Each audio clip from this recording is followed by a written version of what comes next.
You can go through that story in 1 Kings chapter 11, verse 28 onwards. A hard-working young man, and the king is very impressed with his hard work. Now I want to ask you a question. Some of us are very, very zealous to work for the Lord and be salt and light, which is very good. But the thing, you know what, where it all begins? Okay, where it all begins of being salt and light in your workplace? By doing the job that you are called to do, by working hard. That's where it begins. Not by quoting John 3:16. The minute you log in, the minute you enter your office. Not by that. We will talk about the gospel. We will speak the gospel. I will come to that. But I want to tell you something. This is very, very important. We understand that not only from Jeroboam, we understand that from even Mordecai. Mordecai, let's talk to him. Let's call him in this room. Mordecai, what is your core job? He will say, my core job was to be a protection officer for the king. Okay, did you do that? Yes, I was good at my core job. When somebody tried to finish the king I worked for, I cracked the plot, I hatched the plot, I brought the news to the king, and my king, if he was alive today, it is because I did my core job. He was first good at his core job, and then he also did not compromise his faith. We forget that he was good at his core job. It was to protect the king. So God is calling us. Okay, you may be in Wipro, you may be in IBM, you may be in Infosys, you may be in whichever company. God has put you there in that company, hear me good, to do your core job well. To work hard. To be judicious. To be like judicious Jeroboam. Judicious Jeroboam. Hardworking Jeroboam. Now, to tell you a little bit about myself, I grew up in a missionary family. I committed for full-time ministry when I was in 8th standard in a Blessing Youth Mission camp in Salem, off Salem in Nashville to be precise. I grew up, then my dad was an engineer, some of my spiritual heroes were engineers, so I was sort of pushed into engineering. The only engineering seat I got was in an agricultural college in North India, the Allahabad Agriculture Institute. I went there. Though I was not really interested in engineering, I was not that good at maths, got just 50 plus in maths in my 12th standard, but I just pushed myself. And worked hard enough to make sure that I didn't have a back paper. And then when I finished, okay, I came and I started working in Chennai. Then I entered, pretty shortly later, I entered Bible college. I lived in the city. I was an MDiv student at Samanisha Bible College. After my BTech in Allahabad, I finished my MDiv. And then I worked as a youth pastor with a particular church. I was a missionary with a particular organization. Then God was burdening me about this present day people, the Facebook folk, the Twitter troop, the Google generation, that I needed to do something for them in the one life I had. You know how I began? I moved to the city where a lot of Googlers, Google generation were zooming in or landing in the city of Hyderabad. You know how I began? I went for walk-in interviews. Because they said if I can speak English, they'll give me a job. And I started working. The first company was, I worked in, it was a company which worked for a television broadcast, DTH company, like we have Airtel Digital, and we have Videocon Digital, we have Big Reliance, Big Digital TV. I was working for an American digital TV company, a third-party call center. So during my training, I motivated myself. I was inspired by Jeroboam. I was inspired by Daniel. I was inspired by Mordecai. To work hard, to excel in the primary job I thought for. I got in there so that I could get some money, start publishing a magazine for the Google generation. All that was there. But my primary job was excel. In fact, during my training period, I remember we had to do a presentation about American culture. So I worked on that presentation. I did Google search. I went to my research locker. I moved and I did everything I could. And when I presented, I was happy. I was glad. The applause for me was the loudest. I wanted to do it well.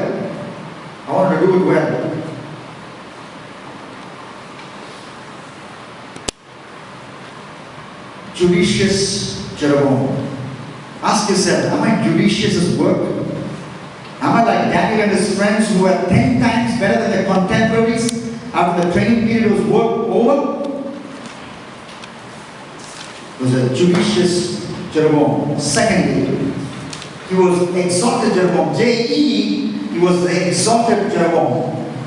Exalted Jeroboam. You see 1 Kings 11:28.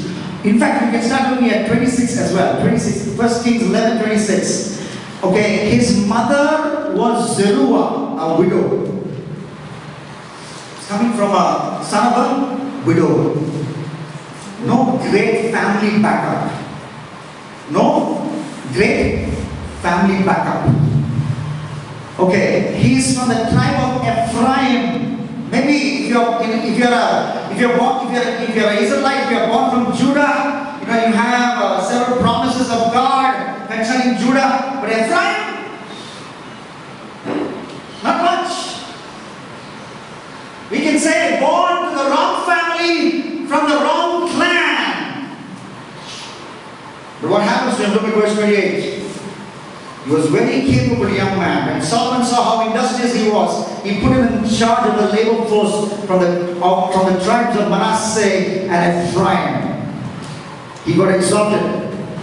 He got exalted. No, he was not like these guys. No, I have a magazine with me, the latest edition of India Today. It's got a picture of some politicians and their sons. Just give me a moment. Neta and sons. As elections loom, sons and daughters from powerful political families are all set for the maiden contest. So Dick Singh and his son, Rajnath Singh and his son, and inside you have pictures of Lala Prasad's son and all these great politicians. These guys have a head start. They're from the right family, from the right caste, and they have the right backup, and they just have to walk in. It's like Infosys founder Narayana Murthy, having his son in the company, though not in an official position. He's got the right backup, the right connections. But what? Jeroboam had no right connections, but still he worked hard because his relationship with God was right. God exalted him. God worked in the heart of Solomon. Solomon exalted him. I want to tell you something. God has chosen you to exalt you. That exalting can many times come on this side of eternity. If it doesn't come on this side of eternity, if you are faithful to the Lord, if you follow the Lamb wherever He goes, as we read in Revelation 14, if you follow the Lamb wherever He goes, you are faithful to Him, you walk, you do your job on that day, on that grand day, which will far outbeat any of the appraisal service. I don't know what you call it in your corporate terminologies, where you have where all the ratings are announced and the entire floor gathers together. Your AVP is having a mic in his hand and he's giving you the list of performers. It's a gala time. People are they're jumping and laughing, and people are congratulating each other on that final day of judgment, which will be billion times, a trillion times grander than what you've ever been. On that day, God will exalt you. He chooses you, He exalts you. He chooses you. He chooses you for a promotion. In fact, He's already given you a promotion. In fact, what is that promotion? You are a royal priesthood. That's what my Bible says in 1 Peter 2:9. In 1 Peter 2:9, the Bible says to every believer, not just pastors, not to five-star evangelists within courts, not to, what do they say, gifted evangelists, to every believer, the Bible says in 1 Peter 2:9, you are a royal priesthood. You're a holy nation. You are called to declare the gospel to those who are still in darkness and call them to the marvelous light. You are called. You are a royal priesthood. That's why you must get involved in ministry. That's why you should not be a seat warmer in your local church. That's why, this statement that all I have to do is go to my local church on Sunday after Sunday, throw in my tithe and offering and get back home and get back to the same church on Sunday, and do this for the rest of my life, that statement, this is all is expected of me, is wrong. It's unscriptural. God expects you, every believer, to get involved in the ministry. And you have an opportunity to get involved in COSEK. And you have an opportunity to get involved with many other ministries, which I'm thankful to God for raising up in these last days. So you are chosen. Now, sometimes when you say you're a royal priesthood, sometimes what do you think is, wow, there's a sense of pride that comes in. Now, okay, that's fine to think that, okay, I'm the royal priesthood of God, but that is a privilege that comes with responsibility. Say it to yourself. Say it. Privilege comes with responsibility. When I went to Bible college, the book of Amos was one of my favorite books. I read some shocking stuff in the book of Amos.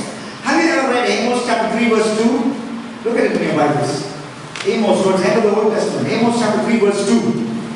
Now God says in Amos chapter 3 verse 2, you alone have I chosen from all the earth. God says to Israel. What did he say? You alone have I chosen from all the earth. In today's context, 250 countries, I've chosen you. And if they were in a Pentecostal church, like believers, the pastor says this, hallelujah! What does it say? Hallelujah! God has chosen us. Look at the next sentence. Look at the next verse. Look at the, complete the verse. What does it say? Therefore, I will punish you for your sins. So with the privilege of God's choice comes what? Responsibility. And when you fail